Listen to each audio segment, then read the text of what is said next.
Love Giles Whitehead's work. It really is brilliant. He says, this monologue recalls my experiences of the early days of being an art student at South Kent College in Ashford. He is an artist. He grew up on a small dairy farm in Tenterton. And, this particular upload is about his studying days at South Kent College in Ashford. Let's listen to it. Becoming an Art Student by Giles Whitehead in West Malling. I don't particularly remember enjoying school. So, going to sixth form college was a welcome change. I went to South Kent College in Ashford.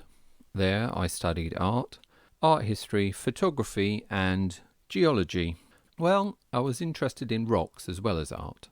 Although I was probably an annoying teenager who thought himself too cool to be particularly enthusiastic about things like that, I did realise that I liked college much better than school.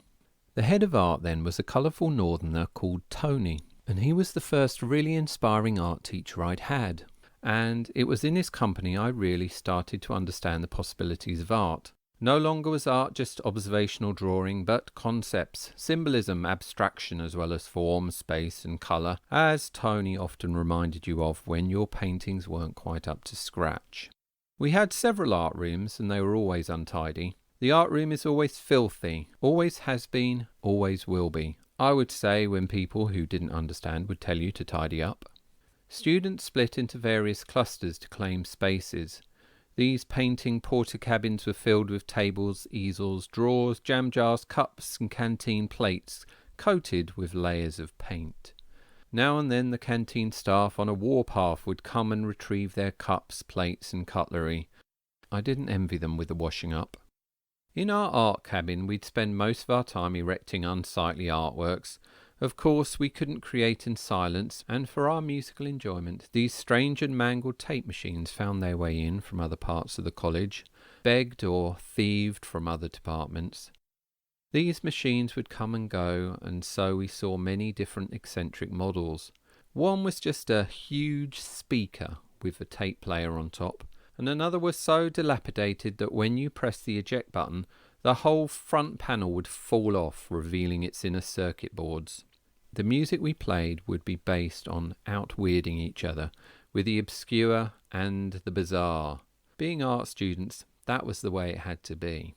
I actually liked chart bands like Aha and the Bangles, but to express your real taste in mainstream music would have been a big faux pas. The electricity to run the tape machines didn't exist all the time.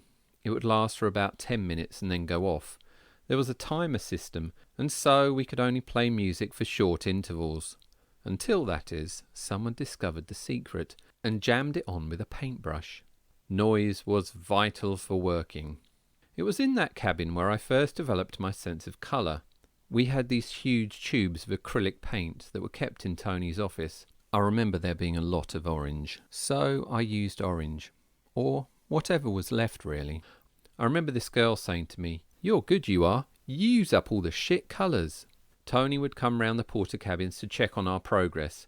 He'd look at my palette and say, "That's your best piece of work to date." For some reason I painted with the really mangled paintbrush. It had one bristle left. Tony pointed out that if I had 2 bristles I could double my work rate. He was always giving useful advice like that.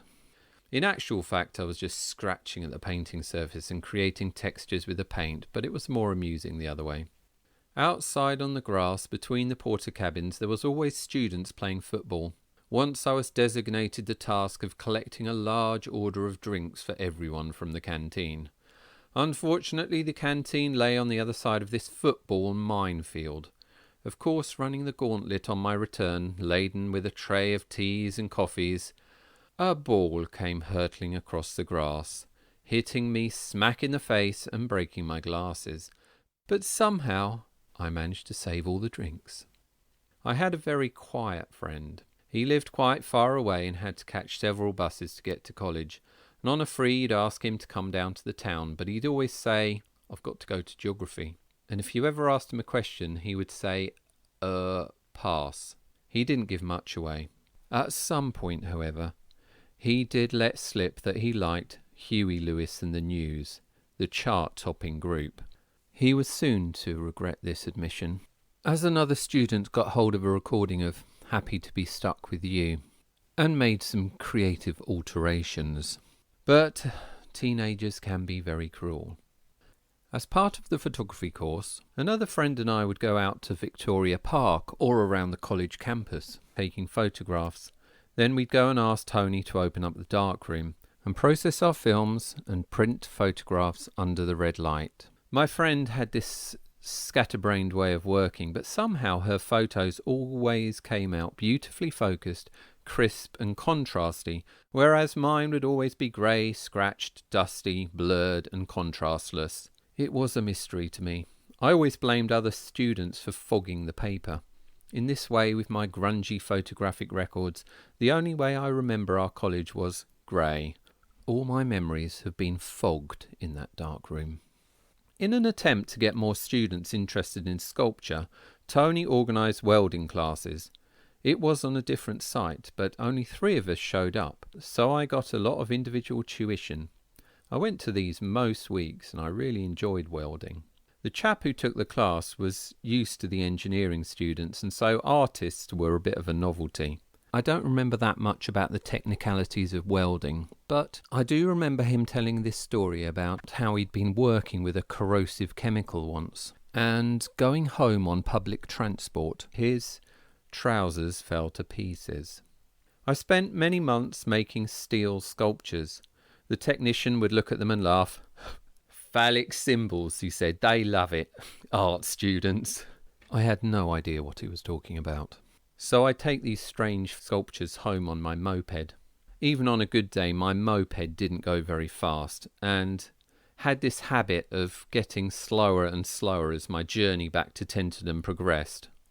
One such afternoon, with a phallic sculpture sticking out of the front basket of my moped and at a maximum speed of 5 miles per hour, I was overtaken by some jeering schoolchildren on foot.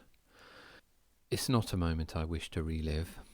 Becoming an art student there by Giles Whitehead in Westmoreling. I really, really like Giles's monologues. They are quite spectacular. Looking forward to some more from him. You can go to find him on Instagram and Facebook at Giles Whitehead Artist. He puts a lot of his art on there as well. And this coming weekend is the last weekend of Southeast Open Studios. So if anyone would like to drop by and meet Giles at his quirky art studio in Westmoreling, he is open from 10 until 4 this Saturday and Sunday. That's 10 till 4 this Saturday and Sunday in Westmoreling. All the details of how to find him are on the website, which is seos-art.org. That's seos-art.org. And I'm sure if you ask him nicely, he will regale you with a story of his youth, as he does to us in a very amusing way. Looking forward to some more from you, Giles. Hope it all goes well.